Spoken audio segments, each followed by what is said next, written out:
$60 ku bilow ganacsi guuleysta. waxaan soo gaarnay xalqadeena 8aad taxanaheennii sida qof dhalinyaro ah oo fresh ah oo khibrad hore lahayn ganacsi yar oo noloshiisa ku filan ugu abuuran karo $60. maanta xalqadeena waxaan ka hadlaynaa 3 meel oo laga helo alaabo xul ah oo aan online ku iibino. 1. la soco xilliyada.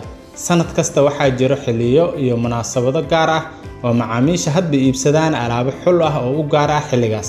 tusaale, waxaa soo dhow xilli roobaad, waa inaad u diyaar garowdo alaabaha hodka ah xilligaas. qalabka kaneecada looga hortago, daladaha, kabaha dhiiqada, bacaha roobka laga gashto iyo wixii lamid ah.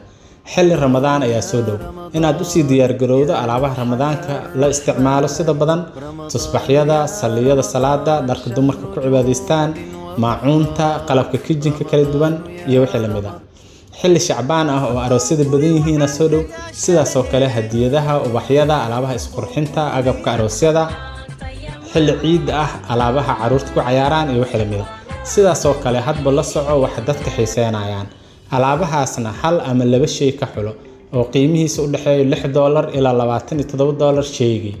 inta bilow tahay oo cusub tahay, ha iibinin alaabo badan oo kala nooc ah iyo alaabo qiimo sare leh, sababtoo ah xayisiinta iyo saleska ayaa kugu adkaanaya markasta oo alaabaha kala duwan badiso.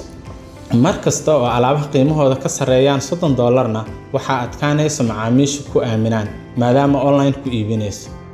qaybta suuqgeynta ayaan ugu tagi doonaa sida halkaas ama labadaas shay aad soo xulatay maalintii u gaari karto sales target ah 5 shay oo shaygii celcelis ahaan ka faa'iido $2 ilaa $2.5 inta bilow tahay. xalqadeena xigta waxaan ka hadlaynaa 2 meel oo kale oo aan ka heli karno alaabo xul ah oo aan online ku iibino.